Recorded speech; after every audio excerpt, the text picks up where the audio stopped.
एक समय की बात है, सुंदरपुर नाम के गांव में रामू काका नाम का एक गरीब किसान रहता था।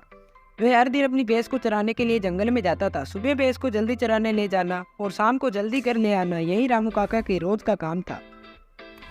अरे गोरी, आज तो हमें बहुत देरी हो गई है। हमारा यहाँ रहना खतरे से खाली नहीं है। आज तो पार्टी हो गई। बहुत दिन हो गए किसी का शिकार नहीं किया। आज तो दो शिकारी एक साथ मिल गए।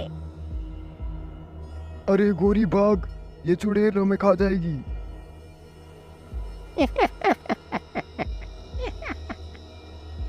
आज तुम मुझसे बचकर कहीं नहीं पहुंच सकते।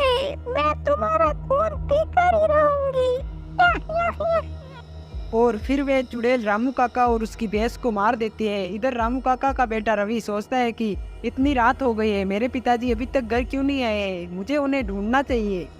अंधेरी काली रात में वह अपने पिताजी को ढूंढने के लिए बाहर निकल जाता है। रास्ते में चलते चलते उसे कुछ अपने गांव वाले नजर आते हैं और वह अपने गांव वालों के पास में जाता है और अपनी समस्या बताता है। सरपंच साहब, क्या आपने मेरे पिताजी को देखा है? वो सुबह जंगल में भैंस चराने गए थे, अभी तक नहीं आए। मुझे उनकी बहुत चिंता हो रही है। आज तक कभी भी उन्हें इतनी देर नहीं हुई है। आप लोग उन्हें ढूंढने में मेरी मदद कीजिए। नहीं सरपंच साहब, हमें वहाँ पर नहीं जाना चाहिए। वहाँ पर चुड़ैल रहती है। अरे गांव वाले होकर तुम ऐसी बात करते हो? आखिरकार रामू भी हमारे गांव का ही सदस्य है। हम उसके साथ ऐसा कैसे कर सकते हैं? हमें उसे बचाना चाहिए। अगर आज हमने उसे नहीं बचाया तो कल को चुड़ैल किसी और को अपना शिकार बनाएगी। यदि ऐसा ही चलता रहा तो एक दिन हम सब मर जाएंगे। सरपंच के ऐसा कहने पर सभी गांव वाले और रवि जंगल में जाने के लिए तैयार हो जाते हैं। तभी रास्ते में उन्हें एक साधु बाबा पेड़ के नीचे विश्राम करते हुए मिलते हैं। अरे बच्चों, इतनी रात को इस जंगल में क्या कर रहे हो? क्या तुम्हें अपने जीवन की परवाह नहीं है? क्या तुम्हें पता है इस जंगल में चुड़ैल का वास है? साधु महाराज, हम मेरे पिताजी को ढूंढने के लिए आए हैं। मेरे पिताजी सुबह भैंस चराने के लिए गए थे, लेकिन अभी तक वापस नहीं लौटे हैं। क्या आप हमारी मदद कर सकते हो?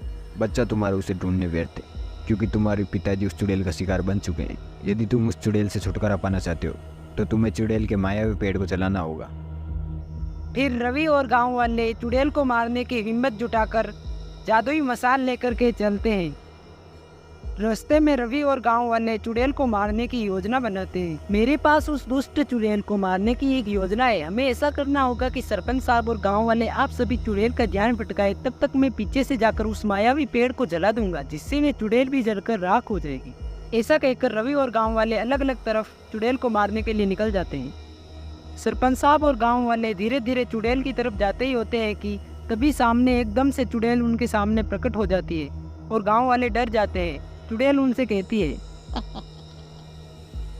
आज तो मजा ही आ गया। आज तो 2 के साथ 3 फ्री मिल गए। मैं तुम्हें नहीं छोड़ूंगी। तभी चुड़ैल गांव वालों के पीछे दौड़ने लगती है और इधर रवि बहुत तेजी से दौड़ के पेड़ को आग लगाने की कोशिश करता है और दौड़ता दौड़ता पेड़ के पास पहुंच के उसे आग लगा देता है। पेड़ के जलते ही चुड़ैल भी जलने लग जाती है और गांव वाले चुड़ैल से मुक्त हो जाते हैं और पूरा गांव खुश हो जाता है। अरे नहीं, तुम गाँव वाले मेरे साथ ऐसा नहीं कर सकते। नहीं, नहीं।